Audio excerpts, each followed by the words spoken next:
distinguished guests, welcome to Wild About Benson. My name's Edel McGurk. I'm the chair of Benson Area Nature Group, and my job tonight is fairly simple, actually. I'm going to just set a bit of the scene for you tonight before introducing Dr. William Bird, our speaker tonight, who's standing here in front of me, and he's going to launch our event. I'm going to start off by just reflecting on a bit of the past. We've just had, I think in the last year, the anniversary of, I think it's the 25th anniversary of the publication of a conservation plan for the parish of Benson in Oxfordshire. And that was a prize-winning report, as I say, published 25 years ago by BEST. It was the Benson Environment Survey Team. And we're really lucky tonight to have several members of that original team in the room. So, Philip, I can see you down the back. I've met Mary and Max tonight. Tom isn't with us this evening, but Keith Tibbs is. So thank you, folks, for all that you did, because, and I'm sure there maybe are others here as well, but that really put this area on a really positive footing with regard to us being able to take this sort of effort forward. This is a good moment to thank the team that has pulled this event together tonight. Really, guys, so there are a collection of 13 or 14 people from across 4 different parishes, a stack of external exhibitors, and we'd also like to just thank Grundon Waste Management for sponsoring the event tonight. So thank you very much, Grundon. I think we probably have some folk in the room from Grundon. Thank you. But it's been a huge team effort, and I hope you agree that I mean the team has really pulled something out of the hat here. Fantastic effort.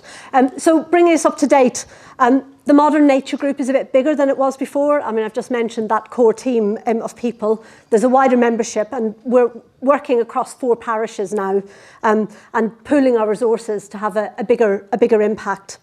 And it feels at the moment like it's a critical moment for throwing ourselves into this sort of activity and making a difference.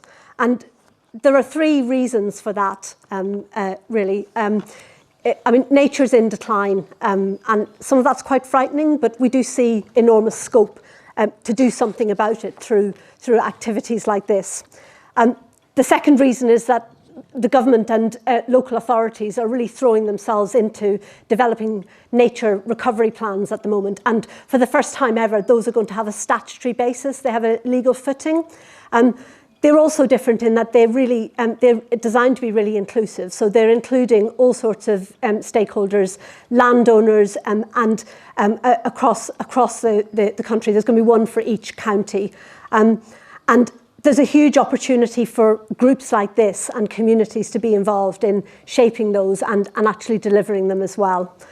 So that's the second reason. The third reason, this comes to, remember Wild Isles, that David Attenborough series this time last year.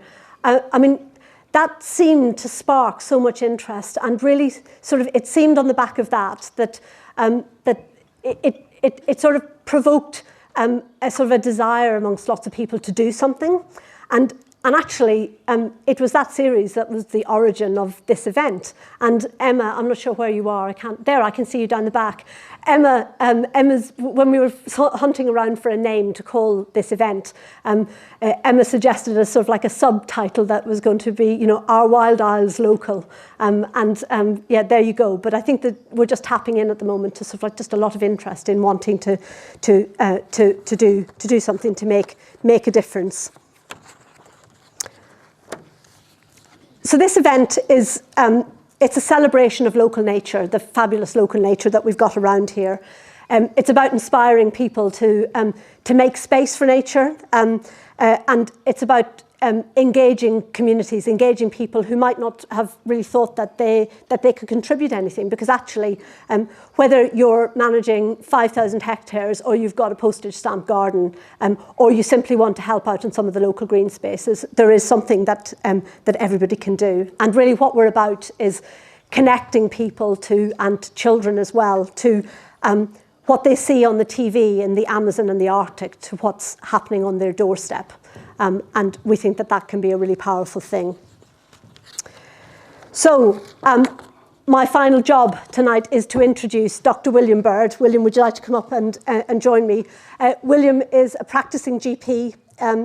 He's the CEO of Intelligent Health, and he is the origin of the Walking for Health campaign and Green Gyms, which have just had so much national attention. And in a very, very neat little story, Benson was one of William's early pilots, how many years ago?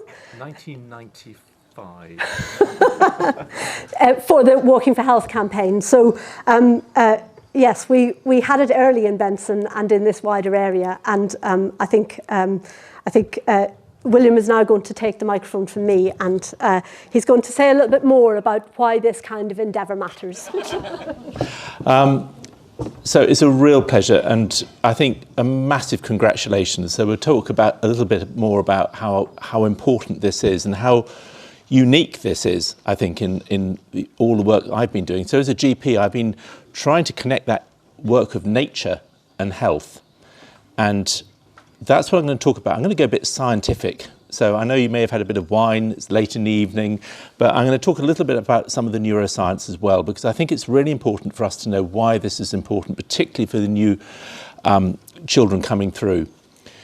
Nature and humans are utterly and totally connected. We are nature. We shouldn't separate ourselves from nature. Just think of our gut biome, all those bacteria in our gut, they're nature as well, and we deal with nature. And if we don't have nature around, we actually don't survive very long.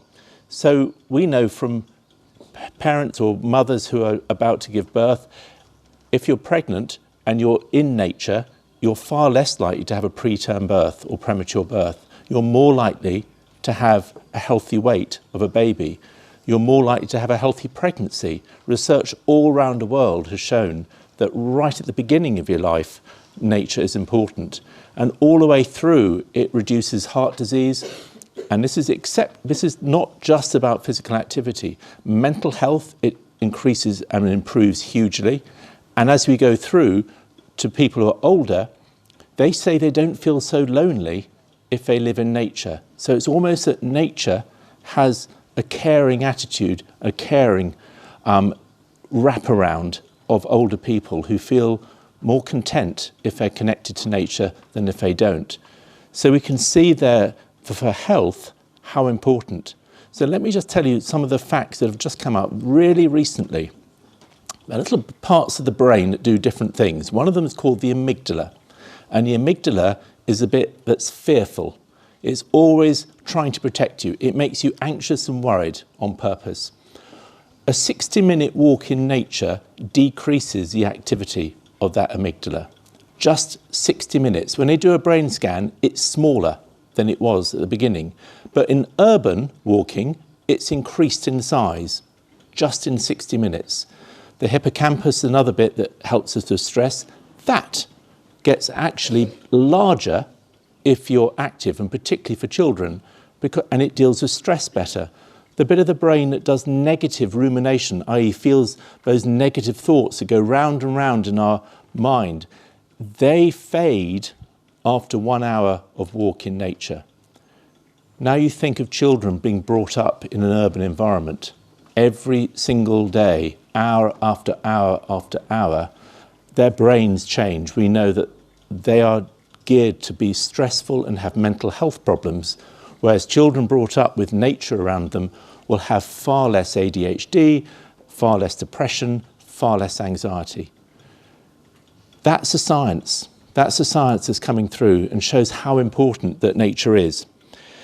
And we know that there's a mental health problem as well. So for children growing up with nature, not only that, they have less allergies, they have less asthma, they have less bowel conditions, they have less eczema, they have less hay fever, they get less depression as well later in life, because their immune system is changed because of the bacteria in nature which we all need.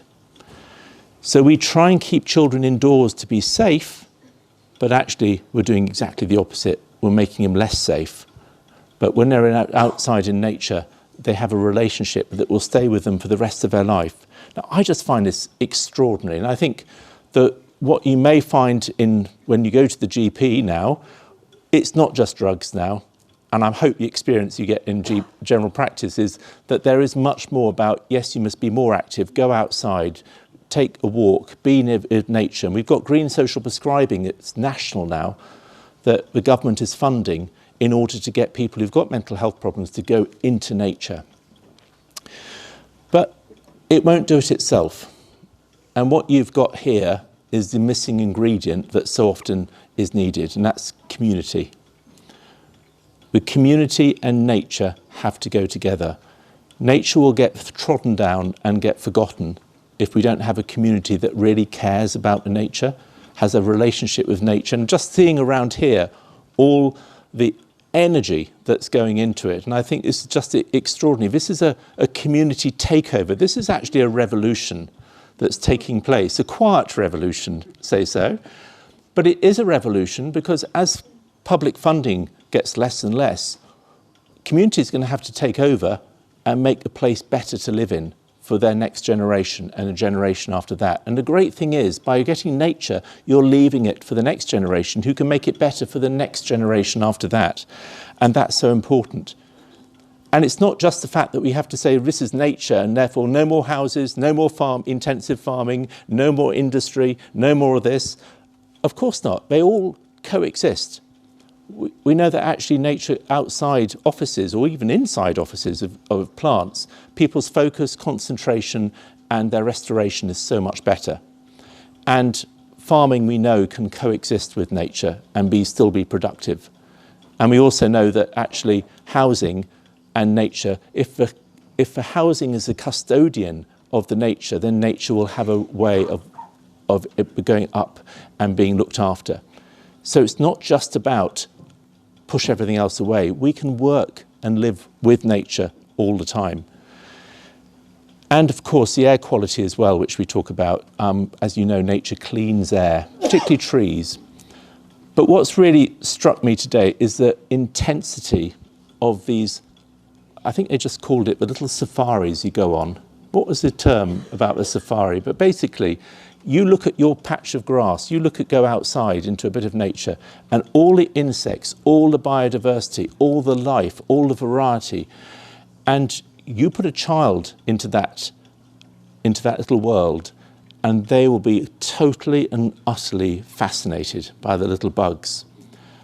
And that's what they will remember, and that's what they'll care for, and that's what they'll preserve. We have got so much we don't notice. And I think just going around today, I've noticed, and it's called in the world of attention restoration theory, which is fascination. When you're fascinated by something, your attention is relaxed and you restore yourself very quickly. So hobbies and looking at bird watching and looking at plants is what's called fascination. So our whole brain changes to being far, far more relaxed and able to concentrate better and later on. So the human and the nature, the community, the volunteers, the new generations coming up are creating a respect and understanding for each other.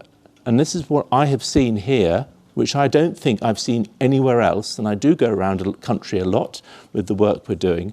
I've not seen it so intensely done. Adele showed me around Benson and all the little pockets of grass and biodiversity and little places to sit down and places to sit for the picnics and all of those things. For children, that will be memories made forever.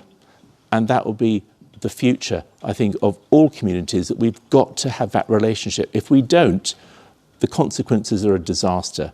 Mental health will be a real problem. So I'd like to just say thank you for everything you're doing. Congratulations. It is a community revolution. You're taking over.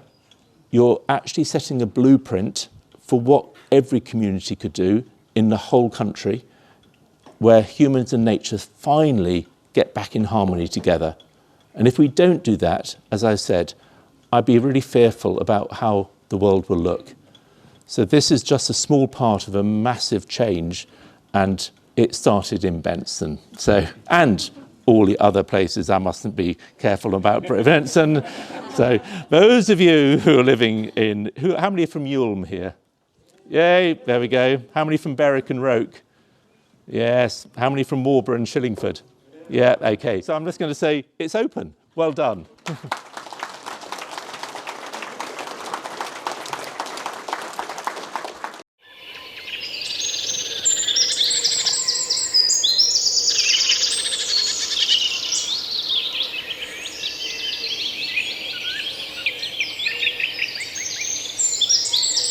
Hello, I'm here with Kerry Groves to talk about the Benson and Ulm Brook project. So, hello, Kerry. So, how long's the Brook project been going?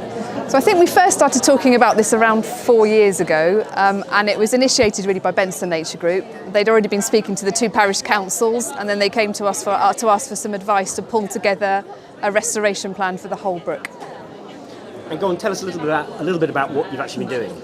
So we've been talking to a lot of people in the area, people who own land, people who have the brook in their garden, people who enjoy visiting the brook, to find out what their concerns are and where they think there are issues. We've sought expert advice from the Chilterns Chalk Streams project and from the Wild Trout Trust. And after taking all that into consideration, we've now produced a bit of an action plan and a list of things that we would like to do to improve the habitat in the brook.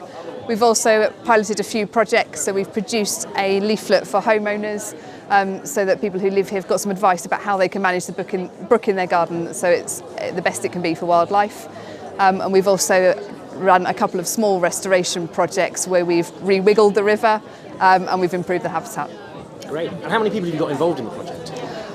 To be honest with you, I haven't kept a list, but I would say there must be someone around 50 or more people that have come out to volunteer, so people from the local community, people from Wallingford, Green Gym, and some of our volunteers as well. And what do you see for the next kind of 2-3 years? Where's the project going? I think we've got a few quite ambitious things that we'd like to do in terms of river restoration, so we've got a couple of sites we'd like to look at, and we're particularly interested in the lower Ulm crest beds to see how we could improve the river there and the quality of the habitat there. We'll continue to engage people and talk to people in the village about how to look after the brook, because we know that lots of people really care about it and want it to be well looked after. And we're also starting to think about the wider catchment, because lots of activities that happen in the fields and the woods and the towns and the villages around here will all affect the water quality. So thinking about how we can kind of look at it on a bigger scale. That's great, thanks. Enjoy the No rest of the day. problem. Thank you.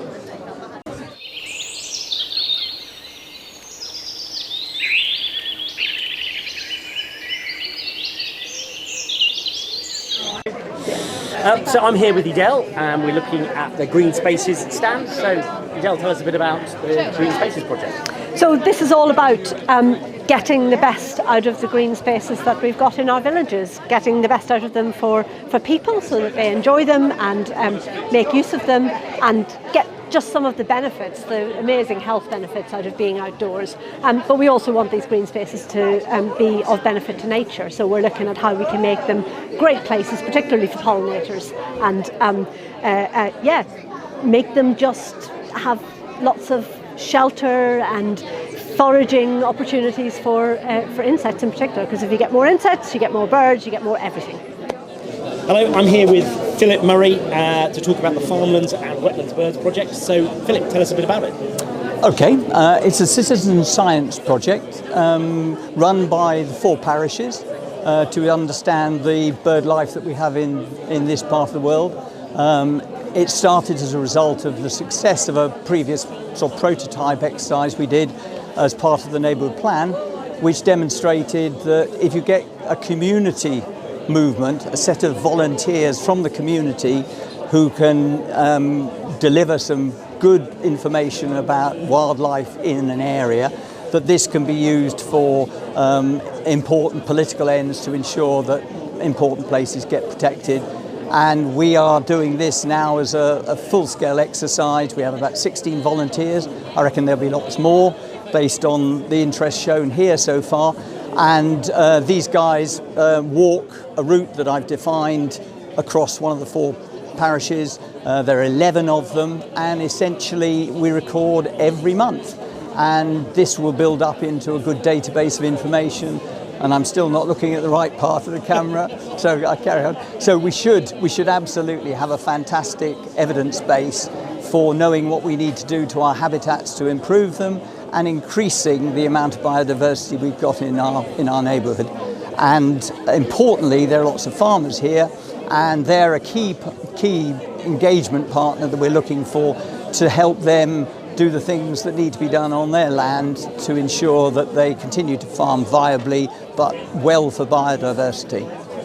And did it start from a good baseline? Was there a good understanding already in Benson? I think there was some understanding. I mean, I and a number of people have always walked the fields and recorded for our own purposes what's there.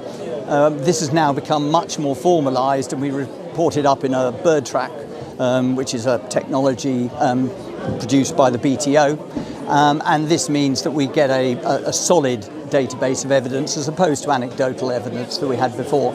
I think what's really important behind you, there's a list of the birds that we've recorded from October just up to this present point, which is 85 species. In fact, it's I think one more today because we heard our first curlew, and I think that with the 30 or so birds returning in the next month or two, I'd hope we get to 120 or 130, which I would never have believed was possible for this space. Essentially, we're in a part of the home counties which is facing a lot of new homes and a lot of disruption and a lot of roads and things. So ultimately, I wouldn't have expected we'd have been as good as that, but we are. And I think we're trying to get other people involved. The more we can use people to do this, the better we'll understand things. That's fantastic. Thanks, Philip. Hello, I'm here with Tim Chamberlain now. So, Tim, where's your farm? So we farm many around Newham and Benson, but we also farm over at Chelsea and Southstoke as well.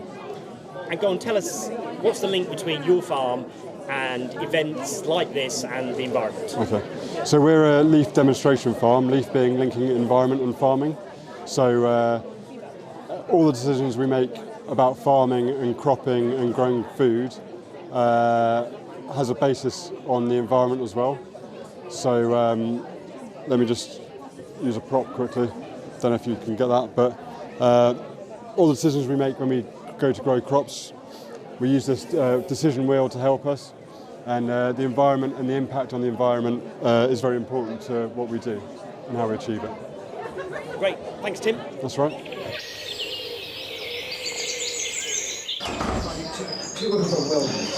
Welcome everybody, I'm Spencer from the Benson Otter Spotters. We're a project as part of Benson Area Nature Group monitoring the otters within Benson and its surrounding areas. This all came out of a poo that was found about 2 years ago in Benson, up at the Braes Lane end.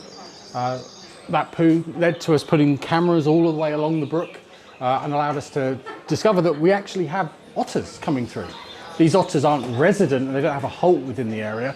They actually come down from Goring to visit us about once every 2 weeks to do its hunting.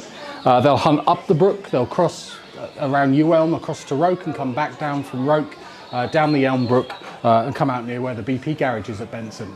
And stand here today showing off all of the different images and videos that we've taken over that time as part of this research project, understanding what they're eating, which is mainly signal crayfish, and also monitoring that, how often they appear and who comes through, etc. So it's been a really interesting project for us and has allowed us to understand much more the behaviour of the otters that we have here in Benson. This is the buildings and gardens zone of the Wild About Benson event.